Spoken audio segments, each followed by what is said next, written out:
नमस्कार। मातृशक्ति और पितृशक्ति कहा जाता है कि देश के, समाज के, परिवार के या किसी भी संस्था के जिम्मेदार जो उस व्यवस्था को चला रहे हैं उनको अपने जिम्मेदारी के उस व्यवस्था में आने वाले समाज को, व्यक्ति को, शासन प्रशासन में या अन्य व्यवस्था में जो उनसे संचालित होते हैं उनको न्यायप्रिय बनाना चाहिए। उनमें जो संविधान में प्रदत्त शक्तियाँ मिली हैं और जीने की पद्धति मिली है कि जाति, धर्म, क्षेत्र, भाषा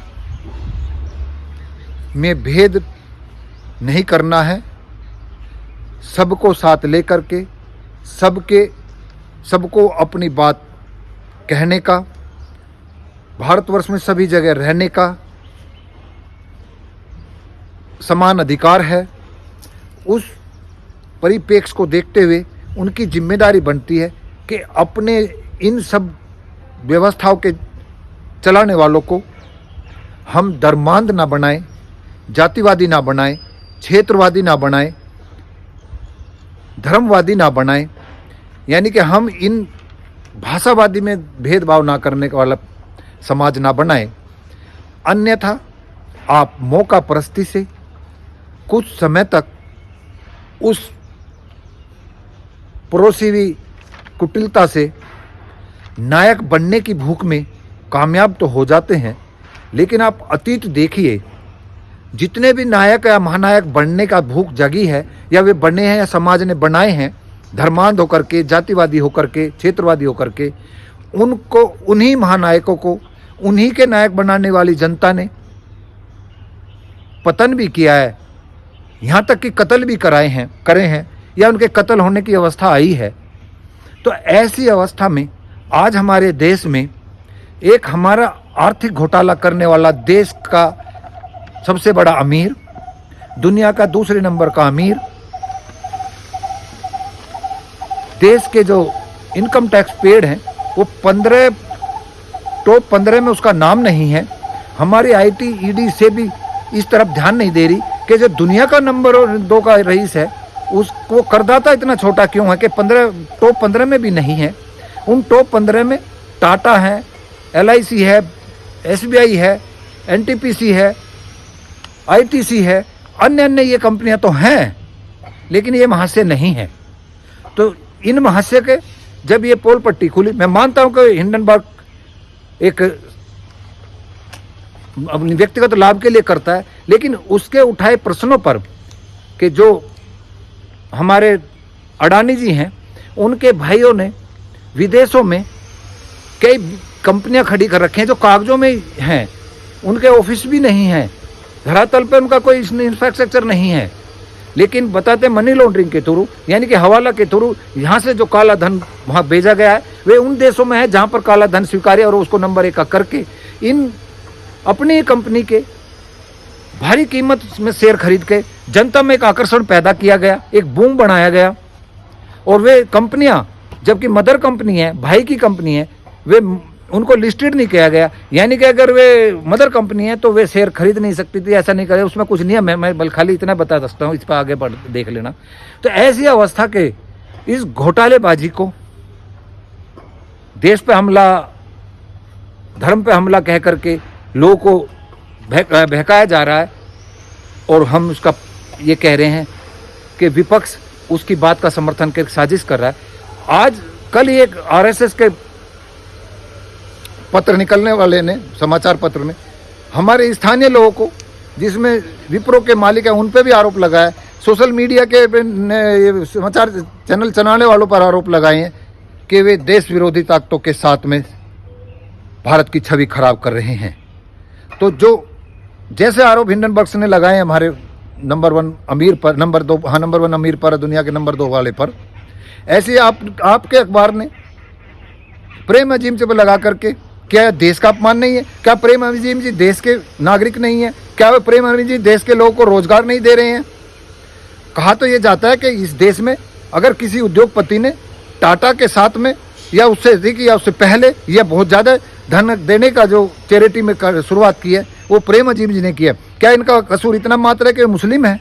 तो ये धर्मांधता में आप बांट करके इस देश का क्या बेड़ा गर्क करोगे? न्यायप्रिय समाज को बढ़ाने का आपको ध्यान देना चाहिए।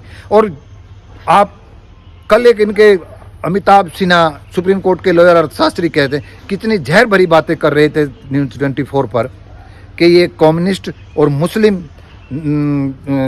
समीकरण बना करके भारत को बर्बाद या नाश कर या ऐसे करना चाहते हैं। कुछ स्थानीय नेता उनके साथ लग करके, अरे भाई आप ये देखें कम्युनिस्ट देश चाइना भी है, वहाँ से हमारा आयात बढ़ा है, व्यापार बढ़ रहा है।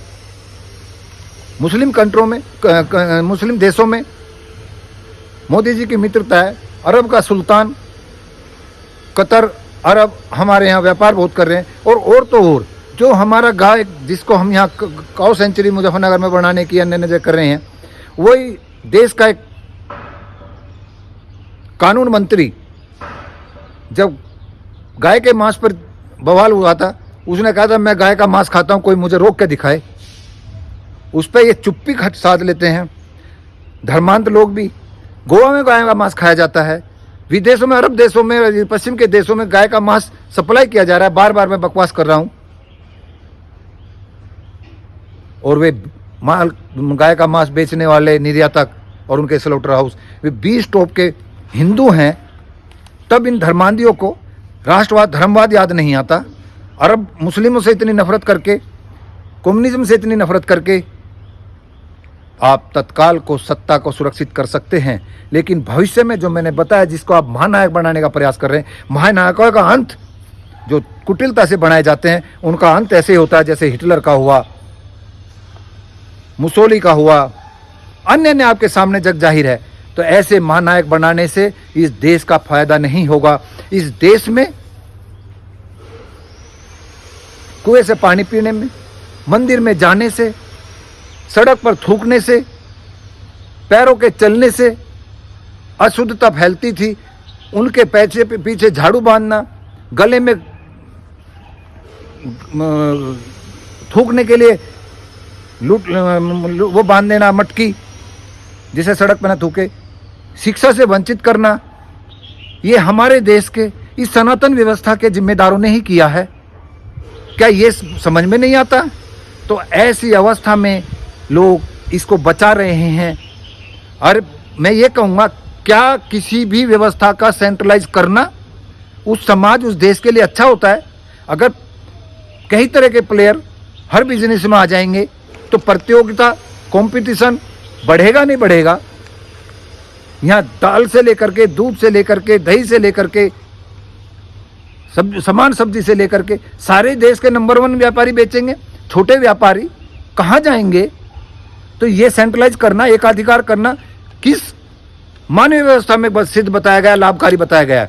तो ये विचार करना, अधर्मांता में ये भूल जाना कि सारी व्यवस्थाओं पर चंद लोगों का कब्जा हो जाना, अधिकतम का दुश्वारियां हो जाना, गरीबी बदहाली बेहाली आ जाना, महंगाई बढ़ जाना, इसका संकेत नहीं समझ नहीं आ रहा। तो ऐसी धर्मांधता से बाहर निकल करके इस सरकार के परोसे हुए धर्मांधता से बचें और अपने राष्ट्र के मानवता के लिए सभी देश के नागरिक इकट्ठे होकर के जो गलत है गलत कहें, जो सही है सही कहें और अच्छे का साथ दें और विवेकहीन ना बने, विवेकवान बन करके सही को ताकत दें। नमस्कार।